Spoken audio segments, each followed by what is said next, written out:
Merci Madame la Présidente de nous laisser la parole. Je remercie Claude Lioget pour son rapport long et détaillé qui a essayé de retracer les travaux que nous avons menés pendant 6 mois. Je tenais effectivement associé à ce qu'a dit Jean Duverger. Il y avait eu un débat houleux ici sur la composition de la mission au départ. Moi, il me semble fondamental que cette mission soit composée de gens qui n'avaient pas forcément les mêmes a priori, les mêmes approches de ce que nous allions trouver et qu'il y ait une diversité de la composition de cette mission. Et pour le coup, nous avons travaillé tous et toutes en bonne intelligence. C'était intéressant. Dans notre mission, il y avait quand même 2 vice-présidents, dont le président de la mission, Monsieur Julien, qui en tant que vice-président aux finances, effectivement, a pu nous apporter un certain nombre d'éclairages qui, pour nous, conseillers métropolitains de base, ont été bien utiles. Nous avions effectivement des conseillers de base, des maires, donc différentes approches, différents territoires qui pouvaient se pencher là-dessus. Et ça a été, je pense, assez efficace de ce point de vue-là. Après, moi, effectivement, j'ai un immense regret parce que on a été confronté à des entraves, pas de l'intérieur de la mission, mais on a eu beaucoup de mal à accéder à un certain nombre d'informations. Voilà, donc pour ne pas mettre en difficulté certains agents, je ne dirai pas d'où sont venues ces difficultés, mais c'est vrai que c'est vraiment frustrant de se dire qu'après ces mois de travaux, et vous l'avez vu, on s'est rien interdit, on est allé jusqu'à éplucher des factures d'électricité de la maison de métropole à Paris, donc on est allé bien au-delà de ce qu'on fait habituellement, où on auditionne tout simplement les gens qui ont les informations, parce que les informations qui nous étaient données nous semblaient parcellaires, voire parfois contradictoires. On a été obligé de faire ce travail-là. Par exemple, ne serait-ce que pour retracer la chronologie d'occupation de la maison. On en est venu à dire il faut faire une fresque, parce qu'on n'arrivait plus à comprendre les dates. Parce que vous vous souvenez peut-être ici, quand par exemple Pierrick Courbon posait régulièrement la question sur cette maison de métropole, on disait oui mais il n'y a pas eu beaucoup d'occupation parce qu'il y a eu le Covid, oui mais parce qu'il y a eu un dégât des eaux. Et puis on s'est rendu compte, après beaucoup de travaux, que ce dégât des eaux, en fait, il couvre l'année 2022, grosso modo, qui est l'année où il y a eu le plus de fréquentation. Donc c'est pas le dégât des eaux qui a expliqué le fait qu'il y ait si peu d'entreprises qui aillent à la maison de métropole. Mais tout ça, au départ, personne nous a livré cette information de manière aussi simple que je suis en train de vous la retranscrire aujourd'hui. Il a fallu qu'on reconstitue tout ça. Ça nous a fait passer beaucoup plus de temps qu'on n'aurait pu l'imaginer sur des choses qui nous semblaient de relever du factuel et qui auraient dû nous être données aussi simplement que ça. Et toute cette opacité fait qu'aujourd'hui, ma première frustration vient au fait qu'après tout ce travail, il y a encore plein de questions auxquelles nous n'avons pas pu répondre. Alors Claude Lioget les a évoquées, je ne les redirai pas toutes, mais la première question, c'est finalement à quoi servait, quel était l'objectif de cette maison de métropole ? Parce que si c'était destiné aux entreprises, pourquoi il n'y a pas eu une meilleure communication auprès des entreprises ? Pourquoi les vice-présidents et vice-présidentes en charge de l'économie n'avaient pas dans leur besace, quand ils allaient voir les entreprises, cette information à leur donner ? Parce qu'effectivement, moi, je serais vice-présidente en charge de l'économie, je vais voir une entreprise, je lui dis peut-être que je ne peux pas vous apporter une subvention, mais je peux vous apporter ce service-là. Mais cette information n'avait pas été donnée aux 2 vice-présidents à l'économie, ou en tout cas pas au bon moment. Donc effectivement, moi, je ne comprends pas si c'était vraiment pour être utile aux entreprises de notre territoire, pourquoi elles ont eu si peu d'informations. Parce qu'effectivement, il y a eu un mailing fait à une centaine d'entreprises ou d'établissements d'enseignement supérieur, mais je crois qu'il y a plusieurs milliers d'entreprises sur notre territoire, donc on est loin de les avoir toutes informées, et effectivement, elles ne lisent peut-être pas toutes avec assiduité le magazine de Métropole, qui n'est pas fait, à mon sens, comme un support destiné aux entreprises. Et puis, quand on se rend compte qu'il y a eu 16 occupations d'entreprises en 3 ans pour un coût total de 343 000 €, le calcul est simple, ça fait 21 437,50 € par occupation.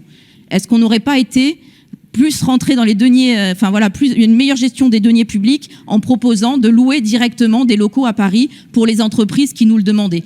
Parce qu'effectivement, avoir des locaux sur Paris, comme d'autres, on a parlé de benchmarking, comme d'autres collectivités peuvent l'avoir. Par exemple, on a beaucoup eu l'exemple de Nice qui est revenu, mais la maison de Nice, à Paris, elle sert à donner une visibilité sur le territoire niçois pour les Parisiens, pour leur donner envie d'aller à Nice, comme s'ils avaient besoin de ça, je pense que voilà.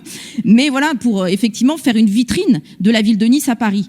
La maison de métropole, c'était pas ça, elle était cachée au fond d'une cour. Donc elle ne donnait pas du tout une visibilité de notre territoire dans la capitale. Donc voilà, tout ça nous fait dire qu'aujourd'hui, on ne sait toujours pas quel était l'objectif. Et puis effectivement, quand on se rend compte qu'il y a un bureau qui est réservé, auquel les entreprises n'ont pas accès, et que personne n'a su nous dire pour qui était fait ce bureau, à qui il était destiné, qu'il y avait de la nourriture dans les placards et les frigos, que les entreprises n'avaient pas le droit d'utiliser quand elles allaient dans la maison de métropole, qu'il y avait effectivement une consommation d'électricité qui atteignait des pics quand il n'y avait pas d'occupation qui était officiellement enregistrée au niveau des entreprises. Eh ben, on continue à se poser des questions. On peut se faire effectivement tout un tas de films, mais c'est pas le rôle d'une mission d'information. On est juste là pour essayer de retracer des faits, et peut-être que d'autres, avec d'autres moyens d'investigation que nous n'avons pas eu, pourront répondre à ces questions. Toujours est-il que on félicite effectivement Madame Fayolle d'avoir eu l'esprit d'arrêter avant qu'il ne soit trop tard, parce que effectivement aucune des problématiques, aucun des biais que nous avons trouvés n'ont été levés, et que prolonger d'1 an l'occupation de cette maison n'aurait pas permis de la rentabiliser davantage à notre sens. Et puis, pour pas être beaucoup plus long, je voudrais quand même juste revenir sur la question de la mutualisation, de la communication dans son ensemble entre Saint-Étienne et la métropole. Certains aujourd'hui se posent la question de démutualiser tout simplement la communication. Moi, personnellement, je ne le propose pas aussi simplement, parce que je pense qu'effectivement, on peut utiliser cette mutualisation pour être plus efficace, pour faire des économies d'échelle, de moyens humains et financiers. Mais à condition, et ça a été dit à plusieurs reprises, que cette communication soit bien au service d'un territoire, le nôtre, celui de la métropole, pas celui d'un homme et de son ambition politique. Et pour le coup, je trouve pertinent ce qu'a souligné Éric Berlivet par rapport aux tribunes dans des grands quotidiens nationaux qui permettent de donner une visibilité nationale quand on veut faire une carrière de ministre ou autre. Mais pour le coup, effectivement, je pense que c'est pas à la métropole de payer ça. Et quand on propose qu'il y ait un vice-président à la communication, un vice-président de métropole, c'est pour s'assurer qu'effectivement, la communication redevienne un outil au service du territoire. On l'a vu dans nos investigations, il y a déjà aujourd'hui des vice-présidents qui font de la communication. Sur les déchets, il y a besoin de faire beaucoup de communication. Sur le plan alimentaire, par exemple, le PAT, je retrouve plus l'acronyme. Sur le PAT, il y a besoin de faire de la communication. Sur le plan vélo, il y aura besoin de faire de la communication. Mais toute cette communication-là, effectivement, elle ne peut pas être assurée par un président, et d'autant plus qu'il est en retrait. Et je terminerai par ça. Toutes les dysfonctionnements qu'on a vus, toutes les incongruités qu'on a constatées, elles sont vraiment aggravées dans le cadre de la mise en retrait. Parce qu'effectivement, ce n'est plus possible qu'aujourd'hui, l'exécutif qui travaille n'ait pas la main sur sa communication. C'est pour moi une aberration. On a des moyens conséquents qui sont mis en œuvre. On est censé informer nos concitoyens, surtout dans une période où ils doutent de la politique, de la démocratie, et ceux qui sont au travail n'ont pas tous les moyens de la communication. Aujourd'hui encore, il y avait une conférence de presse qui était convoquée sur la Biennale du Design, on en parlera peut-être tout à l'heure. Elle n'a pas eu lieu pour des raisons extérieures à notre Assemblée, mais ce n'était pas Sylvie Fayolle, en tant que présidente en exercice de la métropole, qui était sur le carton. C'était le président en retrait.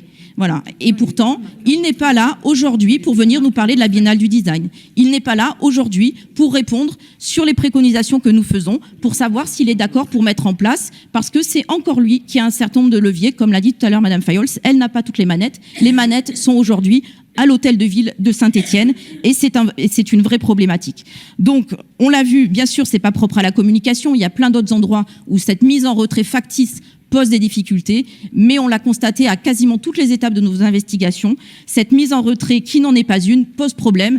Et le nouvel article qu'on a découvert aujourd'hui dans la presse sur le bus à haut niveau de service, là encore, où on voit notre président en retrait, qui prend une position dont nous n'avons jamais débattu ici, et que 2 vice-présidents en exercice ne sont pas d'accord sur cette situation. Comment ça se fait que ce débat ait lieu dans la presse et pas ici?